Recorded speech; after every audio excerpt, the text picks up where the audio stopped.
என்னடா இந்த விஜி தனியாளா இருப்பான்னு பார்த்தா எப்ப பாரு மக்கள் கடலாவே இருக்கிறானேன்ட்டு இந்த எதிரிகளுக்கு எல்லாம் தெரிஞ்சவன நம்மளை பத்தி கண்ணாமண்ணான்னு பேச ஆரம்பிச்சிருக்கிறாங்க.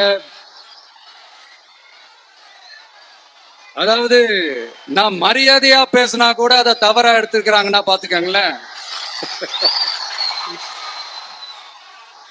அதனால யார் என்ன சொன்னாலும் அறிஞர் அண்ணா அவர்கள் சொன்ன அந்த பஞ்சு தான், வாழ்க வசவாளர்கள் அப்படின்னு சொல்லிட்டு போயிட்டே இருக்க வேண்டியதுதான். நான் மதுரை மாநாட்டுல உங்க எல்லாரையும் நேர்ல சந்திக்க வரேன்னு சொல்லியிருந்தேன். அப்படி இன்னைக்கு உங்களுக்காக நம்மள மேலையும் கீழையும் ரொம்ப மோசமா ஆண்டுகிட்டு இருக்கிற பாசிச பாஜக அரசையும் பாய்சன் திமுக அரசையும் கேள்வி கேட்கறதுக்காக வந்திருக்கிறேன். இந்த பாஜக அரசு நம்மள கொஞ்ச நெஞ்ச கொடுமையாங்க செய்து பீகார்ல 65 லட்சம் வாக்காளர்கள் ஓட்டர் லிஸ்ட்லயே காணோமா.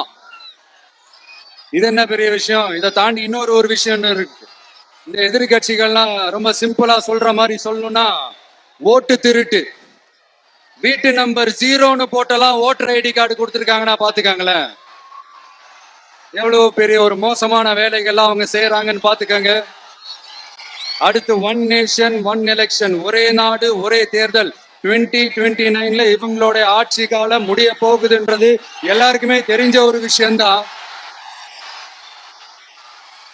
அதனால இந்த மாநில அரசுகள் எல்லாத்தையும் கலைச்சிட்டு எல்லாருக்கும் ஒட்டு மொத்தமா ஒரே நேரத்துல தேர்தல் வைக்கிற ஒரு ஐடியா.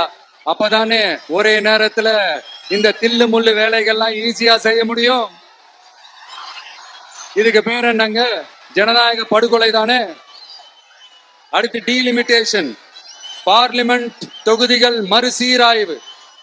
நம்ம சவுத் இந்தியாவை விட நார்த் இந்தியாவுக்கு அதிகமான பார்லிமெண்ட் தொகுதிகள் கிடைக்கிற மாதிரி ஒரு மோசடி வேலை ஒண்ணு செஞ்சுக்கிட்டு இருக்கிறாங்க. இதைத்தான் டிவிக்கு முதலையே எதிர்த்தோம், இப்பவும் எதிர்க்கிறோம், இனிமேலும் எதிர்ப்போம்.